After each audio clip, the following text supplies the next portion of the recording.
जो boss culture, हम जो बोलेंगे वही करना पड़ेगा, जैसे हम लोग पार्टी के कर्मी नहीं, उनके पाले हुए गुलाम हैं। इतना साल का दुर्व्यवहार, इतना साल की बेइज्जती, इतनी साल की अत्याचार, युवराज का जो एटीट्यूड है कि जो हम बोलेंगे वही होंगे। जो विधायक हैं उन्होंने साफ साफ कहा कि हम अभिषेक बनर्जी को नहीं मानते।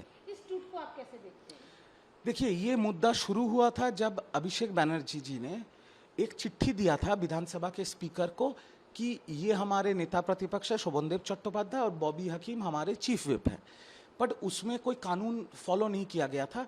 वही जो युवराज का जो एटीट्यूड है कि जो हम बोलेंगे वही होंगे, तो उसको वैसे ही उन्होंने किया और विधायकों का जो सिग्नेचर है उसको फर्जी तरीके से किया गया। उसके ऊपर अभी सीआईडी कार्रवाई कर रही है और इसी के खिलाफ बंगाल विधानसभा के तृणमूल के दो जीते हुए विधायक ऋतुव्रत बंदोपाध्याय और सन्दीपन शाह ने स्पीकर को अपना कंप्लेन दिया और जो 80 तृणमूल कांग्रेस के विधायक हैं उनमें से 58 विधायकों ने साइन करके अपना नया नेता प्रतिपक्ष ऋतुव्रत बंदोपाध्याय जी को चुन लिया है।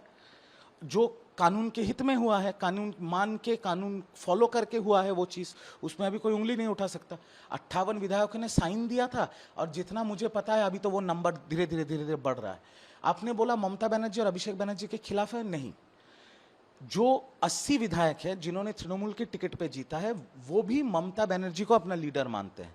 मुझे पार्टी से निकाल दिया गया है, पर फिर भी मैं ये कह रहा हूं कि ममता बनर्जी तृणमूल पार्टी की लीडर है। जो विधायक हैं उन्होंने साफ साफ कहा कि हम अभिषेक बनर्जी को नहीं मानते। क्यों नहीं मानते?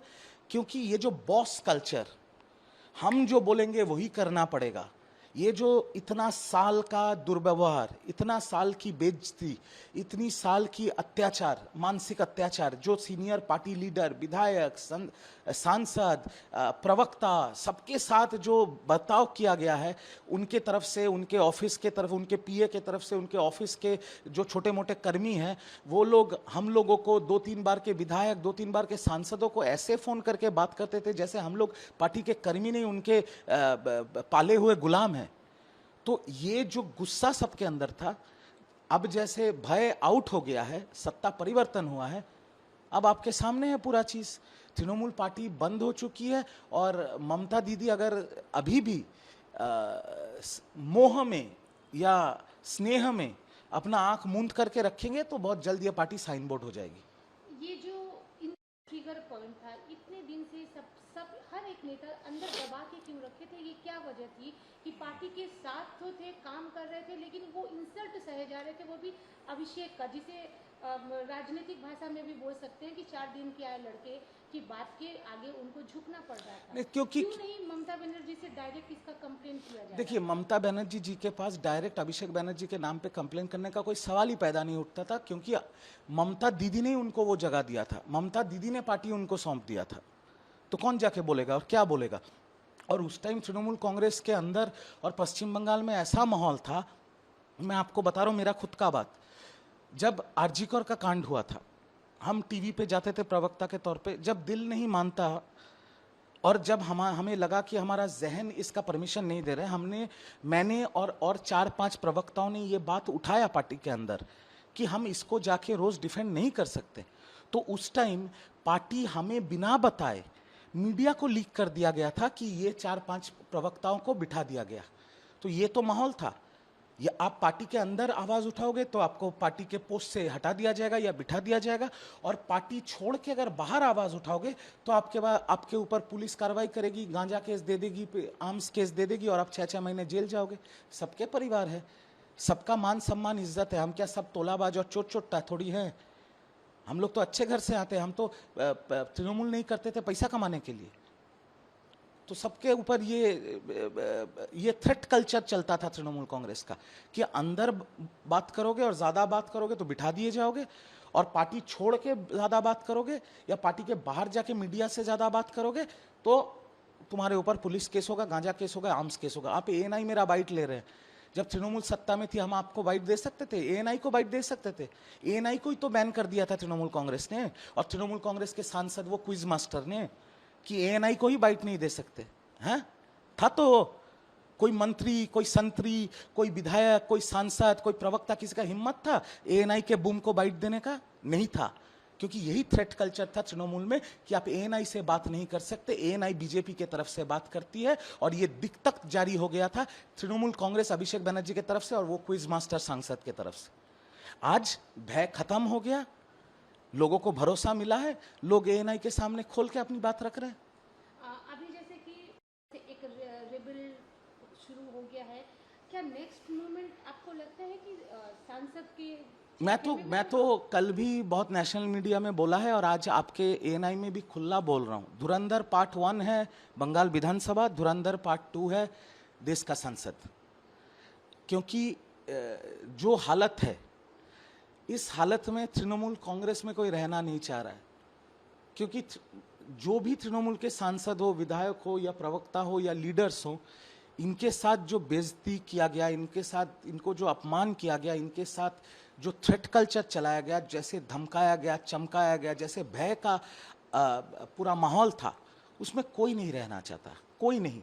मेरे पास तो इतना भी खबर है कि 20 सांसद एप्लीकेशन फॉर्म डाल चुके हैं बीजेपी के दफ्तर में, पर बीजेपी ले नहीं रही है। खबर सूत्रों के मुताबिक मेरे पास खबर है कि शायद 9 सांसदों का एक शॉर्ट लिस्ट बना है। अब बीजेपी पार्टी जानती है, मैं तो बीजेपी में नहीं हूँ, बीजेपी जानती है किसको लेगी किसको नहीं लेगी, या किसी को लेगी भी कि नहीं लेगी। बट इतना है कि 20 सांसद ने एप्लीकेशन फॉर्म फिलअप करके रखा हुआ है, ये मेरे पास सूत्रों के मुताबिक खबर है।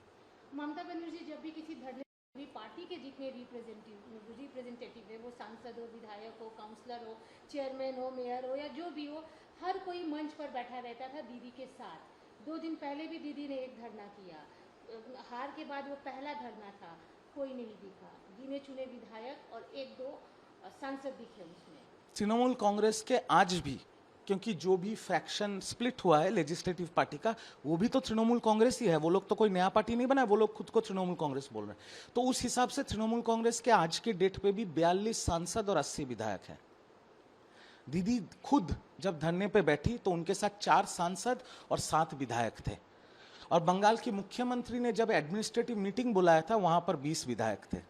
तो ये क्या कहती है कि विधायक और सांसद अभी एक पार्टी जो इतने दिन से लोगों के साथ अन्याय किया है, हमने बहुत बार बातें उठाई, पर हम क्या कर सकते हैं, हम छोटे मोटे लोग हैं, उस पार्टी के साथ और कोई एसोसिएट नहीं करना चाह रही। ये सीधा बात है। वो सांसद हो, वो विधायक हो, वो कोई भी पार्टी के लीडर हो, यही आलम है। अभी भी पार्टी के कुछ कार्यकर्ता हैं जिनका लॉयल्टी ममता दीदी की तरफ है, पर सिर्फ और सिर्फ ममता दीदी के तरफ, किसी नेता के तरफ नहीं। क्योंकि आप ममता दीदी को अगर छोड़ दीजिए, बाकी सब तो एक ही थाली के चट्टे बट्टे हैं, तो उनके साथ कोई रहना नहीं चाह रहा। इलेक्शन के टाइम पे जो देखा गया था, वजह है टीएमसी के टूट की, जो उन्होंने कहा था कि 4 तारीख को बताएंगे कि दम है तो अब आ जाओ, डीजे बजाएंगे, वो वाला जो एक लैंग्वेज था पर्सनल अटैक का, क्या ये भी कहीं ना कहीं वजह है कि ऐसा नहीं बोलना चाहिए था मुझे? देखिए, मैं राजनीति का विद्यार्थी हूँ, मैं हर इलेक्शन के बाद कुछ ना कुछ सीखता हूँ। 2026 इलेक्शन के बाद, इलेक्शन का रिजल्ट आने के बाद, बंगाल में परिवर्तन होने के बाद, इतने दिनों में मैंने 3 चीज़ें सीखी हैं जो 15 साल में तृणमूल ने गलतियाँ की हैं। पहला गलती, भड़काऊ भाषण। भड़काऊ भाषण का डायरेक्ट रिलेशन है पोस्ट पोल वायलेंस के साथ। ये भड़काऊ भाषण 2021 से पहले भी दिए गए थे, इसलिए 21 के बाद ऐसा पोस्ट पोल वायलेंस हुआ था। इतने बीजेपी कार्यकर्ताओं की जान चली गई थी, इतने महिलाओं की इज्जत लूटी गई थी। तो भड़काऊ भाषण बंद होना चाहिए। दूसरा, व्यक्तिगत आक्रमण।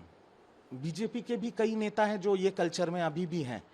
ये व्यक्तिगत जो अटैक है ना, ये जो पर्सनल अटैक है, ये बंद होने चाहिए। हमारे भी कुछ सांसद थे वोट के टाइम, इलेक्शन के टाइम, जो देश के प्रधानमंत्री को नाम से बुला रहे थे, नाम से चैलेंज कर रहे थे। उन्होंने कहा था अगर कलकत्ता में एक भी सीट हार जाएंगे तो सर मुंडवा लेंगे। कहाँ है सर मुंडवाए कि नहीं?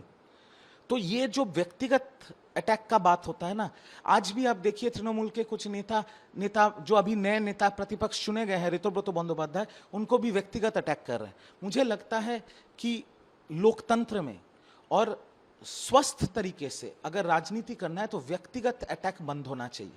और तीसरा सबसे बड़ा चीज जो 15 साल के तृणमूल कल्चर में खत्म हो गया, सौजन्य की राजनीति खत्म हो गया था। मैं आपको 2 उदाहरण देता हूं।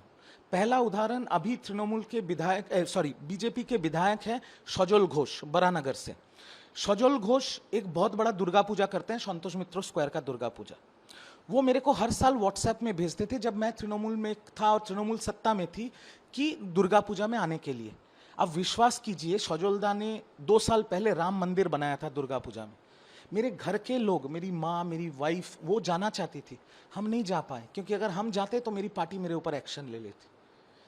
दूसरा मेरे साथ हुआ है, एक क्लब है उत्तर कलकत्ता में, उस क्लब का जो सेक्रेटरी हैं वो भले ही सीपीएम करते हो, बट हर साल मोहन बगान फुटबॉल क्लब, वो तो एक फुटबॉल क्लब है जिसका मैं लाइफ मेंबर हूं, और मोहन बगान फुटबॉल क्लब में तो कोई राजनीति नहीं है, वहां तृणमूल, बीजेपी, सीपीएम, कांग्रेस सबके समर्थक है, वो तो फुटबॉल क्लब है। तो मोहन बगान फुटबॉल क्लब के नाम पे उस क्लब में एक ब्लड डोनेशन कैंप होता है, रक्तदान शिविर, रक्तदान होता है जिसमें 1000 से ज्यादा डोनर्स होते हैं। इससे बड़ा तो कोई अच्छा काम नहीं हो सकता कि रक्तदान होता है वहां पर। उस रक्तदान में मैं चला गया था जो मोहन बगान क्लब के नाम पे हो रहा था, पर जो आदमी कर रहा था, जो क्लब का सेक्रेटरी है, वो भले ही सीपीएम करता हो। मैं उस रक्तदान में पहुंच गया था, मेरी पार्टी, मेरे को अभिषेक बनर्जी जी का ऑफिस से धमकियां आने लग गई, तुम कैसे सीपीएम के प्रोग्राम में चले गए। मैं समझाते समझाते थक गया कि एक रक्तदान का प्रोग्राम है जहां पर 1000 से ज्यादा डोनर से 1000 लोगों की जान बच रही है, और बैनर पे एक फुटबॉल क्लब है, ये कहां से पॉलिटिकल हो गया। पर मैं समझा नहीं पाया, मेरे को धमकियां दी गई और मेरे को बोला गया था अगले साल अगर तुम जाओगे तो तुमको निकाल दिए जाएंगे। ये 3 चीजें जो 15 साल की तृणमूल कांग्रेस में हुआ, ये बंद होना चाहिए बंगाल की राजनीति में। ये बड़ा कॉमन सा सवाल आ रहा है मेरे दिमाग में। अगर देखिए, हम तो कोई, मेरे मम्मी पापा तो नेता मंत्री है नहीं कि हमको यूथ का पोस्ट मिल गया, छात्र का पोस्ट मिल गया, या एमएलए काउंसिलर का टिकट मिल गया। मैं फर्स्ट जनरेशन पॉलिटिशियन हूँ, मेरे घर में मैं पहला व्यक्ति हूँ जो पॉलिटिक्स करता हूँ, बाकी मेरे घर में सब डॉक्टर्स हैं। तो मैं पॉलिटिक्स एकदम नीचे से शुरू किया। मैंने रास्ते पे फ्लैग लगाया तृणमूल का, मैंने तृणमूल के पोस्टर के पीछे बटाम लगाया, मैं तृणमूल के नेता के घर पे, एक भूतपूर्व मंत्री के घर पे मैंने 1.5 साल इनकम सर्टिफिकेट, रेसिडेंशियल सर्टिफिकेट लिखा है। तो मैं एकदम नीचे से काम करते करते करते करते राष्ट्रीय प्रवक्ता तक पहुंचा था, जिसके लिए मैंने इस पार्टी को अपनी जिंदगी के 15-15 साल दिए हैं। तो मुझे तो राजनीति करना है, मैं तो राजनीति का आदमी हूँ। मैंने तो तोलाबाजी सिंडिकेट के साथ मेरा कोई रिश्ता नहीं, ये आपको भी पता है, दर्शकों को भी पता है।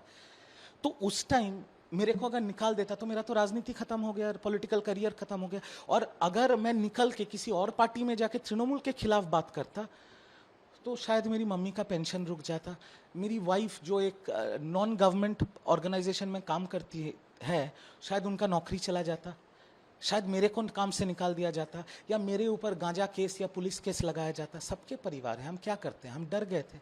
ये बोलने में कोई शर्म नहीं है। एक और चीज जो देखा गया था कि को देखते हुए बोला गया था कि लोग जो है वो बांग्लादेश से आए हैं, जबकि टीएमसी हमेशा कहती रही है तो दिखाओ। कागज पे नहीं दिखाया गया, लेकिन हकीमपुर बॉर्डर पे अच्छे खासे लोग दिखाए गए जो कि कोलकाता में ही रहने वाले थे। ये आपने एक बहुत बड़ा मुद्दा उठाया। भाजपा सरकार जब वोट के दौरान यहाँ पर प्रचार में थी, देश के प्रधानमंत्री, देश के गृह मंत्री और सारे उनके वरिष्ठ नेता ये घुसपैठिया नैरेटिव चला रहे थे। हम तृणमूल कांग्रेस करते थे, हम तृणमूल कांग्रेस के राष्ट्रीय प्रवक्ता है, तो हम अपने लीडर ममता बनर्जी और अभिषेक बनर्जी को फॉलो करते हैं। वो बार बार कहते थे कि ये झूठ है, बंगाल में कोई घुसपैठिया नहीं है, ये झूठ है, ये बीजेपी घुसपैठिया का प्रचार कर रहा है ताकि हिंदू मुस्लिम राजनीति कर सके। तो मैं भी उस पर विश्वास करने लगा, क्योंकि जब बंगाल में एसआईआर हुआ तो चुनाव आयोग ने भी कोई लिस्ट नहीं निकाला था कि इतने बांग्लादेशी या इतने रोहिंग्या हैं। तो हम भी विश्वास करने लगे ममता बनर्जी और अभिषेक बनर्जी को। उसके बाद मैं आपको मेरा खुद का एक्सपीरियंस बता रहा हूँ। उसके बाद जब सत्ता परिवर्तन हुआ और हकीमपुर बॉर्डर या दूसरे जगहों पे हजार बांग्लादेशी रोहिंग्या दिखने लगे मुझे, मेरी आंखें खुली की खुली रह गई। और मैं एक चीज आपको बता दूं, वहां पर आप लोग सब जाके बाइट ले रहे थे लोगों का, वहां पर एक लड़का बाइट में उसको जब पूछा गया कि तुम कहाँ रहते थे, क्या करते थे और कितने दिन से रहते थे, तो वो बोल रहा है मैं खुलना बांग्लादेश का रहने वाला हूँ, मैं 8 साल पहले बंगाल में आया हूँ और मैं जिस जगह पे, इस एक पर्टिकुलर जगह पे मैं 8 साल से हूँ और वहाँ मैं घर घर जाके लोगों का इलेक्ट्रिक का काम करता हूँ, इलेक्ट्रिशियन हूँ। आप विश्वास कीजिए, मेरा दिल बैठ गया कि वो जिस जगह का नाम बोल रहा है वो मेरे घर से 10 मिनट की दूरी पे है। मैंने अपने परिवार के लोगों को, मेरे घर में जो नीचे काम करते हैं उनको वो फोटो दिखाया बकायदा कि क्या ये मेरे घर पे कभी आया इलेक्ट्रिक का काम करने। आप सोचिए, ये तो वो लड़का तो गया है बहुत लोगों के घर पे। एक बांग्लादेशी घुसपैठिया बंगाल में लोगों के घर में जाके इलेक्ट्रिक का काम कर रहा है। और मैं आपको और एक चीज बता दूं, तृणमूल कांग्रेस के राष्ट्रीय प्रवक्ता होने के तौर पे, जैसे बीजेपी के कुछ वरिष्ठ नेताओं के साथ मेरा बहुत अच्छा व्यक्तिगत संपर्क है, दिल्ली में बहुत ऐसे सीनियर ब्यूरोक्रेट्स के साथ मेरा व्यक्तिगत अच्छा संपर्क है। तो मैं वैसे ही एक सीनियर आईएएस ऑफिसर के साथ बात कर रहा था, तो उन्होंने कहा कि BJP was desperate to win Bengal this time by any means possible. तो मैंने उनसे पूछा क्यों सर, बीजेपी के तो 20 राज्यों में सरकार है, एक और राज्य जीत जाएंगे तो क्या फर्क पड़ेगा। बोल रहा है नहीं, बीजेपी को बंगाल इसलिए नहीं जीतना था क्योंकि उनको बंगाल में सत्ता बनाना था। बीजेपी को बंगाल इसलिए जीतना था क्योंकि ये नेशनल सिक्योरिटी का मुद्दा था।